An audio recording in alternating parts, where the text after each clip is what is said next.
నమస్తే అండి, మీ పేరు? నమస్తే అండి, నా పేరు శివశంకరరావు అండి. ఏం చేస్తుంటారు? నేను అంతకుముందు ఆటో డ్రైవర్ అండి, ఇప్పుడు ఖాళీగా ఉంటున్నాను. ఏం చేయట్లేదు. ఇక్కడ మంగళగిరి నియోజకవర్గంలో ఆళ్ళ రామకృష్ణ గారు ఎమ్మెల్యేగా ఉన్నారు. వారి పనితీరు ఎలా ఉంది? బాగానే ఉందండి. అంటే ఏం చేశారని బాగుంది అంటున్నారు? అంటే కొద్దిగా ఏదైనా అవసరం వెళ్తే రాను అనే పరిస్థితి ఉండదు. ఏదో తన సహాయం చేస్తాడు. అది మీకు ఏమైనా సహాయం చేశారా? మాకు సహాయం అంటే నాకు పక్కన వాళ్ళు చేశారండి. అది పక్కన వాళ్ళు చేస్తాం నేను చూసాను. ఇక్కడ టీడీపీ పరిస్థితి ఎలా ఉంది? ఇక్కడ మంగళగిరి టీడీపీ లేదండి, వైఎస్ఆర్ పరిస్థితి బాగుంది. మరి రాష్ట్ర స్థాయిలో ముఖ్యమంత్రి చంద్రబాబు పరిపాలన ఎలా ఉంది? చంద్రబాబు పరిస్థితి కొంత రకం పర్లేదు, కొంత రకం బాగలేదండి. అది హామీని నిలవచ్చుకోలేకపోతున్నారు. అది మరి మళ్ళీ ముఖ్యమంత్రిగా ఎవరు వస్తే హామీలను నెరవేరుతాయి అంటారు? ఇది జగన్ కొద్దిగా చేయాలని తప్పన ఉందండి. మనసులో కొద్దిగా ఉద్రేకం ఉంది. అలా చేస్తాను నమ్ముతున్నాం. అది మోడీ ప్రభుత్వం గురించి ఏం చెప్తారు? మోడీ కొద్దిగా ధైర్యం చేశాడండి. ఎందుకంటే పాకిస్తాన్ ఇండియా దాంట్లో కొద్దిగా సర్జికల్ స్ట్రైక్ అది అని చెప్పి చేశాడు. కొద్దిగా ధైర్యం అంతమంది ప్రధానమంత్రి చేశాడు, కానీ మోడీ అంత ధైర్యం ఎవరు చేయలేదు. అది మనం ప్రధానమంత్రిగా ఎవరు వస్తారనుకుంటున్నారు? మోడీ రావచ్చు అంటున్నాను. నమస్తే అండి, మీ పేరు? నా పేరు బాలాజీ నాయక్ అండి. ఏం చేస్తుంటారు? నేను ఆటో తోలుతాను, సహారా ఏజెంట్ అండి. ఇక్కడ మంగళగిరి నియోజకవర్గంలో ఎమ్మెల్యేగా ఆళ్ళ రామకృష్ణ గారు ఉన్నారు కదా, వారి పనితీరు ఎలా ఉంది? ఆళ్ళ రామకృష్ణ గారు అంటే ఇప్పుడు ఆయన గారు ఎమ్మెల్యేగా ఉన్నారు. కాకపోతే మన మామూలుగా ఇన్ఛార్జిగా అయితే టీడీపీ తరఫున ఈయన గారు ఉన్నారు, గంజి చిరంజీవి గారు. ఇప్పుడు పార్టీ అధికారంలో వాళ్ళు ఉన్నారు కాబట్టి వాళ్ళే జరుగుతూ ఉన్నాయండి పనులు. మరి ఇక్కడ టీడీపీ పరిస్థితి ఎలా ఉంది? టీడీపీ బాగానే ఉంది మేడం. మళ్ళీ ఎమ్మెల్యేగా ఎవరు వస్తారనుకుంటున్నారు? ఎవరు అనేది చెప్పలేము. మరి ముఖ్యమంత్రి గట్టిగానే పోటాపోటీగానే ఉన్నాయి మేడం. గట్టిగా ఎవరు వస్తారనేది ఎలక్షనే నిర్ణయించాలి. ముఖ్యమంత్రి చంద్రబాబు పరిపాలన ఎలా ఉంది? నాకైతే బాగానే ఉంది మేడం.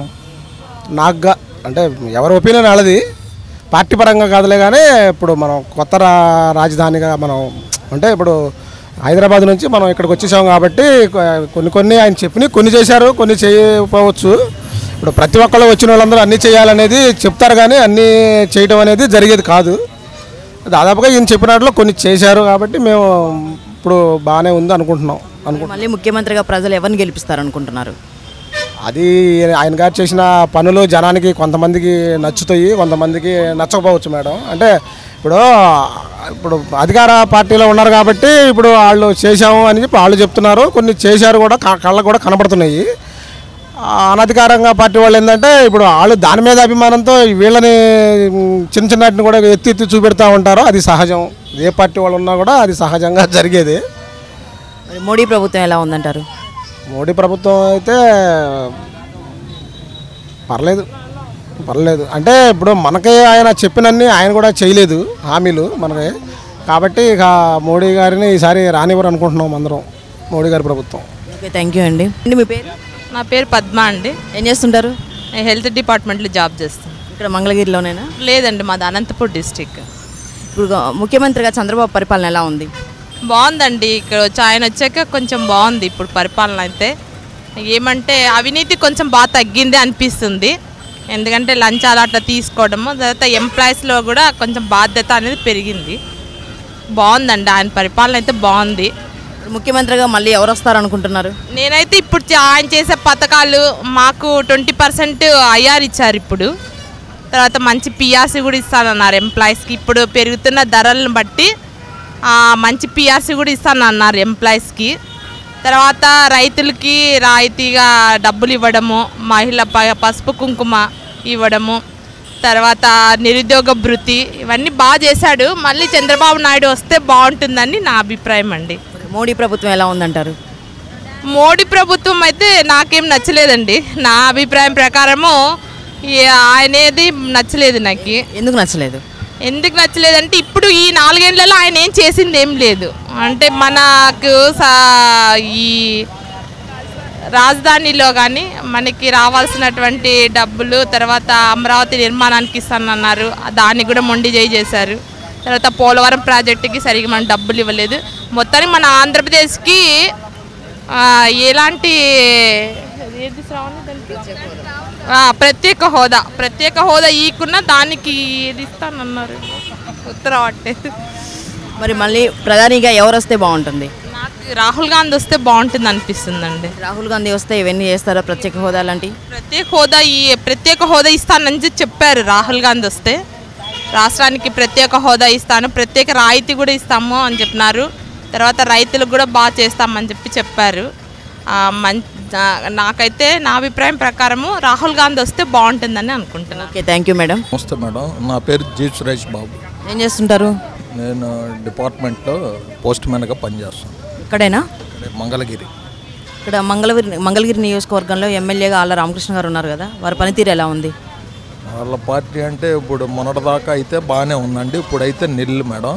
ఇప్పుడు యాక్చువల్గా ఏంటంటే పోటాపోటీగా మంగళగిరి స్థానం నుంచి చాలామంది అడుగుతున్నారని ఒక బీసీకే ప్రిఫర్ చేయాలని. ఇక్కడ యాక్చువల్గా మంగళగిరిలో ఏంటంటే బీసీలు పద్మశాలీలు ఎక్కువ కాబట్టి వాళ్ళకే ప్రిఫర్ చేయాలని వైఎస్ఆర్సీపీ పార్టీ వాళ్ళకే ఫస్ట్ ప్రిఫరెన్స్ ఇస్తున్నారు. కాబట్టి ఆళ్ళ రామకృష్ణారెడ్డి గారికి డౌట్ పడి ఆయన ఈసారి నేను పోటీ చేయనని చెప్పి సైడ్ అయిపోయాడు. కాబట్టి నెక్స్ట్ విషయంలో ఇతను కంపల్సరీ వైఎస్ఆర్సీపీలో బీసీకి ఎక్కువ వచ్చే అవకాశం ఉంది మేడం. టీడీపీ పరిస్థితి ఎలా ఉందంటారు? పరిస్థితి అనేది ఇప్పుడు అసలు కాంపిటీషన్ చాలా తక్కువ ఉందండి మంగళగిరిలో. వైఎస్ఆర్సీపీనే ఉంది ప్రజెంట్. ఎందుకంటే బీసీ గర్జన అని చెప్పి వాళ్ళదే ఇప్పుడు రాబోయే ఎన్నికల్లో జగన్కి కొద్దిగా అవకాశాలు ఉన్నాయి. ఇప్పుడు మన డిస్టిక్లోనే కాదు, టోటల్ మిగతా ఏరియాలో కూడా పల్స్ సర్వే ద్వారా కానీ ఎట్లన్నా కానీ కొద్దిగా ఆధిక్యత స్థానంలో ఉందని చెప్పుకుంటున్నారు. ఎస్పెషల్లీ నాటే మంగళగిరి టోటల్ ఈ డిస్టిక్లో చెప్తున్నారు.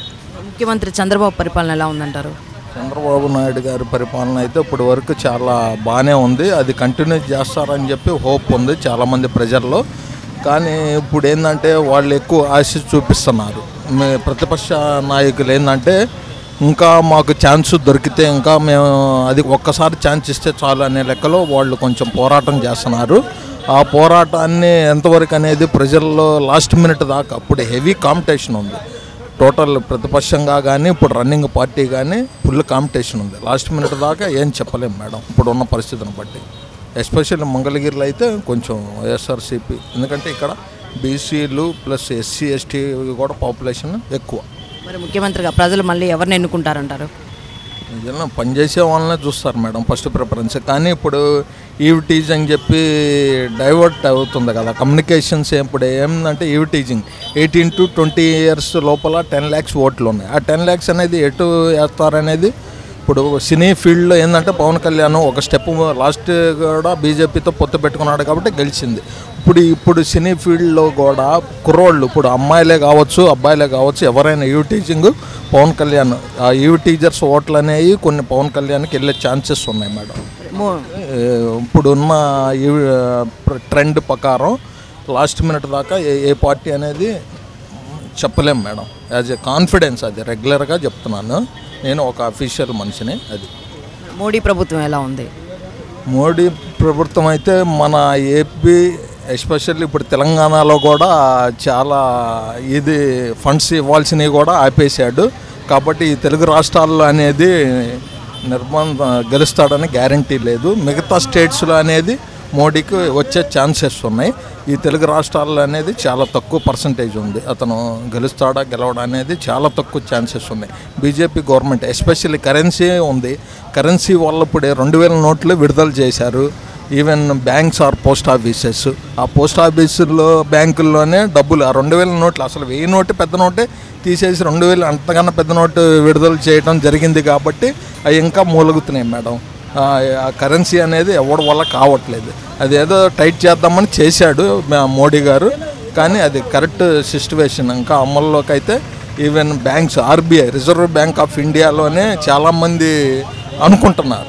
ఎంప్లాయీస్ ఈవెన్ ఎంప్లాయీస్ కానీ తోటి ప్రింటింగ్ ప్రెస్ వాళ్ళు కానీ ఎవరన్నా కానివ్వండి మోడీ గవర్నమెంట్ అనేది చేయాలని కంట్రోల్ చేశారు, కానీ అది అవ్వట్లేదు మేడం. ఈ వీడియోపై మీ విలువైన కామెంట్స్ ని మాతో షేర్ చేసుకోండి. అండ్ ఇంకో విషయం, సబ్స్క్రైబ్ చేయడం మర్చిపోకండి.